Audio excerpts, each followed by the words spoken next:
E o mercado financeiro reagiu negativamente às primeiras falas do presidente Luiz Inácio Lula da Silva e também do ministro da Fazenda, Fernando Haddad.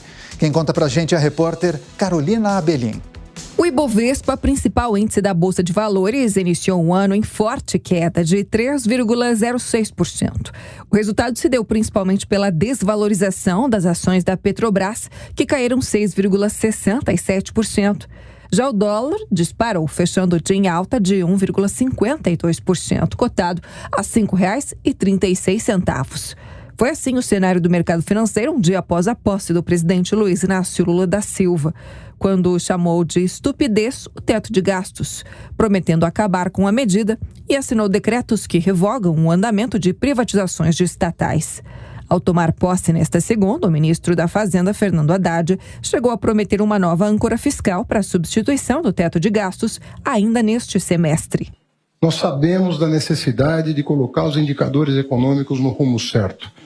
Não existe um economista mais preocupado que outro em relação à sustentabilidade e rigidez das nossas contas públicas. Um Estado forte não é um Estado grande, não é um Estado obeso, é um Estado que entrega com responsabilidade aquilo que está previsto na Constituição. Nós não queremos nem mais nem menos do que os direitos dos cidadãos respeitados, e isso inclui, como não pode deixar de ser, a responsabilidade fiscal. Haddad reforçou que o rombo das contas tem limite. Nós não aceitaremos esse resultado primário previsto na atual lei orçamentária, que prevê absurdos 220 bilhões de déficit no orçamento de 2023. Vamos trabalhar arduamente para rever todos os atos que eu, inclusive, considero ilegais que provocaram essa situação. Em entrevista à Jovem Pan News, Sétori Sanches, economista-chefe da Ativa Investimentos, classificou como já esperada a reação do mercado, uma vez que discurso do ministro da Fazenda e ações do novo governo de Lula não estão alinhados. Vamos conter gastos, vamos disciplinar, eu não admito um resultado tal qual está contido no PILOA, ele já disse isso também. Entretanto, o que foi aprovado no ano passado com a emenda à Constituição a pedido do governo petista foi essa expansão de gastos, né? Então, diferentemente do que se vem veiculando, não, é para pagar o Auxílio Brasil, agora Bolsa Família novamente, a expansão de 168 bilhões. Na verdade, o que faltaria no orçamento, que Bolsonaro teria que adicionar, seria coisa de 50 bilhões para que o auxílio fosse mantido ali em R$600. Então, tem 100 bilhões a mais, aí até mais de 100 bilhões, que ficam descobertos, vamos colocar dessa maneira. Para o economista e professor da FAC São Paulo, Rodrigo Simões, o discurso de Haddad não foi técnico suficiente para transmitir segurança necessária.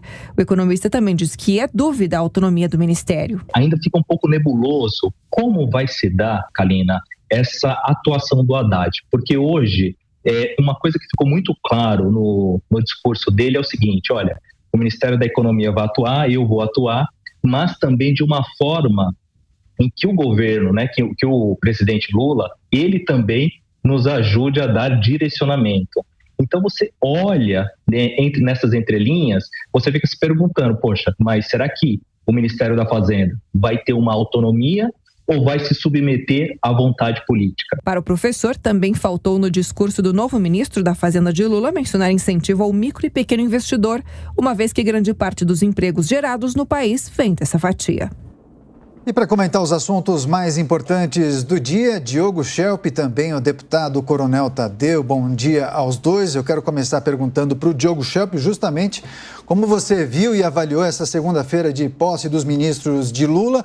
Muitos em seus discursos criticaram a gestão anterior e a questão orçamentária, hein, Schelp? Será um desafio para todos eles? Bem-vindo. Com certeza. Bom dia, Daniel, Adriana, Coronel Tadeu, bom dia a todos e um ótimo ano novo.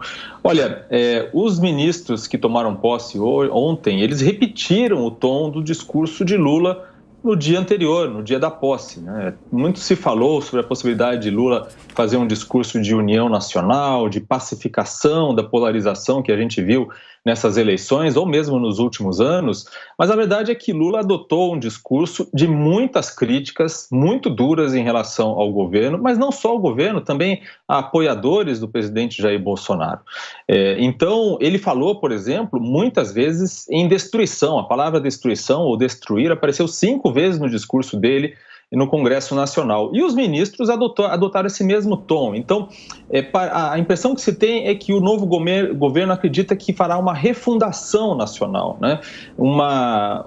Digamos, uma revogação completa do que aconteceu antes, um reset para um início absolutamente novo. O que não é algo totalmente inédito, porque Lula, quando assumiu em 2003, fez algo parecido em relação a Fernando Henrique Cardoso, apesar de motivos para isso não existirem tanto naquela época. Ele chamou o legado de Fernando Henrique de herança maldita, né? Então, só para lembrar um pouco de história. Na questão econômica, Lula fez um discurso que realmente dava motivos para o mercado e para os investidores se preocuparem, porque ele demonstrou a intenção de ter um Estado mais forte, mais presente na economia, com um papel maior de indutor da economia, do crescimento econômico, inclusive usando, né, segundo ele próprio disse, estatais para isso, bancos estatais, a Petrobras, BNDES e assim por diante. Isso, obviamente, cria uma certa preocupação. E Fernando Haddad, apesar dele ter falado sobre a necessidade de ter um equilíbrio fiscal, não deu detalhes de como isso vai acontecer. Já houve muita oportunidade para esse governo que está chegando agora dar uma ideia mais clara do que pretende fazer nessa questão fiscal. E isso até agora não aconteceu. Essa incerteza, obviamente, gera essas oscilações de mercado e gera também preocupação na população brasileira. Coronel, a economia sempre preocupa, né? O mercado está sensível à mudança de governo, acompanhando cada fala das autoridades, cada passo que dá Lula e sua equipe. Bom dia, Adriana. Bom dia, Daniel. Bom dia, Shelp. Bom dia para todos aqueles que nos prestigiam. Adriana, a cleptocracia está mandando nesse governo, né? O populismo, a mentira, a enganação. O ministro da Fazenda, Fernando Haddad, ele chega criticando algo que foi pedido pelo próprio partido dele. Eu fico me perguntando a quem ele quer enganar.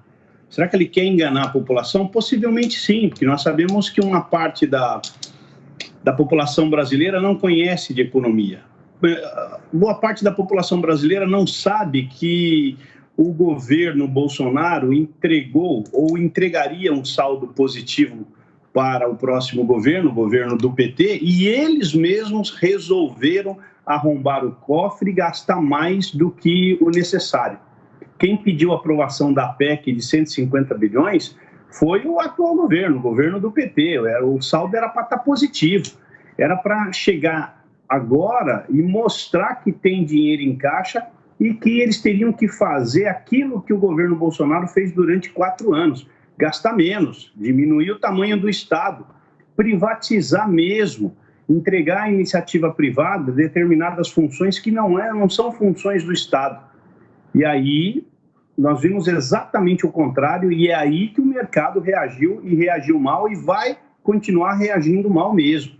No momento em que são canceladas as privatizações, que se pede mais dinheiro para gastar, um dinheiro que a gente não tem, isso só pode dar um resultado negativo na economia. Então, é um discurso tão mentiroso, tão patético do ministro da Fazenda, Fernando Haddad, e vai na mesma linha o Lula, que isso fez com que o mercado reagisse de uma forma completamente negativa. A Bolsa ontem entrou em queda, o dólar subiu, e é isso que nós vamos ver até que esse governo mostre aquilo que a economia quer que seja feito, austeridade, que o governo faça a lição de casa, gastar menos do que arrecada para ter superávit, para trazer incentivo, estimular investidores. Se o Brasil precisa gerar riqueza, ele precisa de dinheiro, e normalmente o dinheiro vem de fora. Se ele precisa gerar emprego, também precisa de investimento, e normalmente ele vem de fora. O governo não tem sobras para poder fazer aquilo que o capital privado tem que fazer, aquilo que o capital privado faz normalmente em todos os países. E aí vem a decepção do mercado. O mercado vai simplesmente virar o nariz para esse governo se eles continuarem nessa mesma linha.